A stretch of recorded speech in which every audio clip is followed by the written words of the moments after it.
My name is Eddie Velarde, and we have 3 orchards. The first one is Velarde Orchards, Rancho Santa Fe, and the Fruit Basket.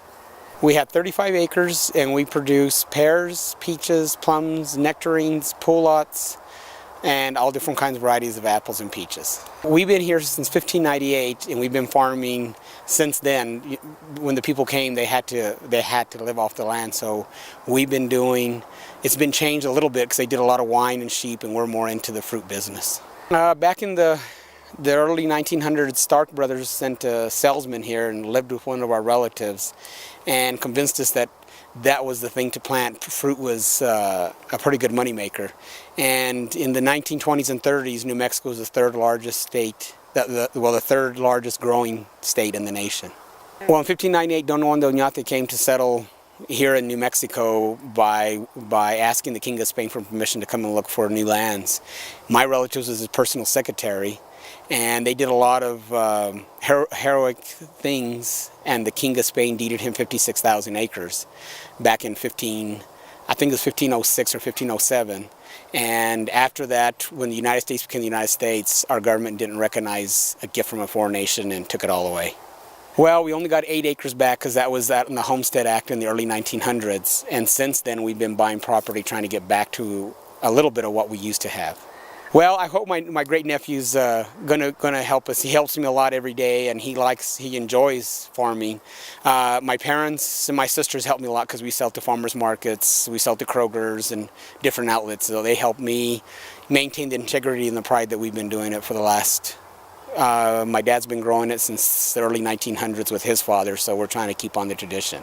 It's a very big honor because we are the first Hispanic family to be GAP and GIP certified, which is good agriculture practices and good handling practices. And good agriculture practices involves the orchard and how you pick them and get them to the coolers and process them to get them to the stores.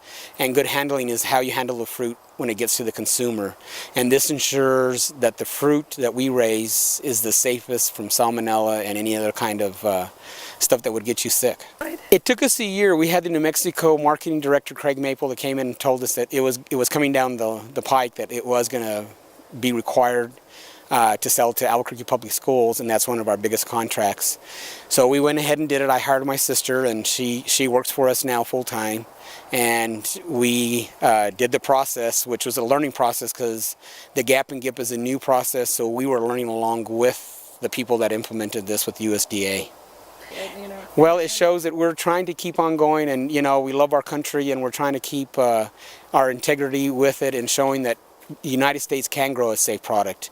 And a lot of people say, the Hispanics are not capable of doing it, but it shows that we can do it, and any task that's been given us, we're gonna go ahead and do it. Well, quite a few years back, the JCs and John Deere puts out a program to select the 4 top fruit or grain or cattle producers in the nation. And you get selected from 1 from each state, and then they take you to wherever their convention is. This time it was in Moline, Illinois. And I didn't think I had a chance. There was a lot of farmers, big mega farms, 1,000-head dairies and everything. So I thought, well, I'll go. It'd be a nice vacation. I'll go see where our John Deere tractors are built. And lo and behold, I won. I was one of the top 4. And I asked the judges and asked the people, and they said it was obvious right away. Your family's been there for a long time. You're Hispanic, and it shows that you have kept the family tradition on, and 14 generations meant a lot to them. Well, we're getting about the same price they did in 1930, and the dollar naturally is a lot less. It costs a lot more to grow it, but we have diversified. We planted our trees a lot closer. We're doing a lot more integrated pest management, so we don't use any pests. We're trying to grow organic. We're very grateful to the state of New Mexico. They do have a great marketing program that helped us get into the schools and get a local sustainability product to the schools. That way we can get consumers when they're little to buy local products. So I think as time goes on, the fruit industry will be a lot better because you're going to have all these young kids that have been eating products in their schools, and they will make it. The problem is global warming. We used to start picking our fruit after Labor Day. Right now we are about 25 to 30 days ahead of what we used to be when I first started, when I was 10 or 12. It has changed a lot. It changes our whole cycle. We are now picking everything earlier and having to get them in coolers. It costs us more money because we have to run the coolers in the heat. Today we had a 102-degree day, and generally speaking, at a 7,000 altitude, you shouldn't be having 102-degree days. So it is changing. A lot of people probably think I'm exaggerating, but I know when I was littler than my father, we had a lot of rainy days. We didn't have a lot of frost. Now we're having a lot of frost. We have less water in the hills. We have a lot more ditch maintenance, and it has changed. Well, it's one thing is sustainability and heritage. This is something that our families have done throughout this valley. They've somehow produced a product to go to the consumer, and I think if we lose our roots and lose our heritage, our whole community loses, and we need to get generations back in. If we were to have an economic crisis, which it could happen, you need to be able to know how to sustain off the land. And too many generations have gone to school and gotten very good paying jobs, and it's very hard to do this work.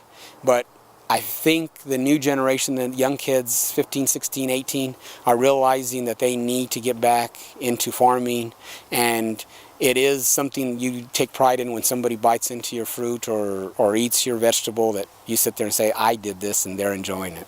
I think the thing is, when you see on a child's face that you're giving them a product and they enjoy it, and they had gotten, maybe apples or peaches from another state or at another time, and they're telling you, I didn't know this was this good, this is really good.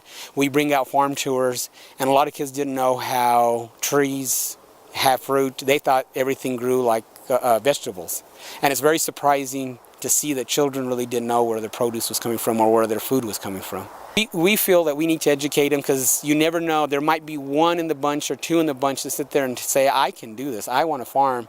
And it's very supportive to the teachers, because then the teachers come out and they cook with them, they feed them, and they show them how nutrition is. And I think our generation is going to change, that people are going to be a little more healthy in their diet, and once what we've started here will eventually maybe change them 10, 15 years down the road.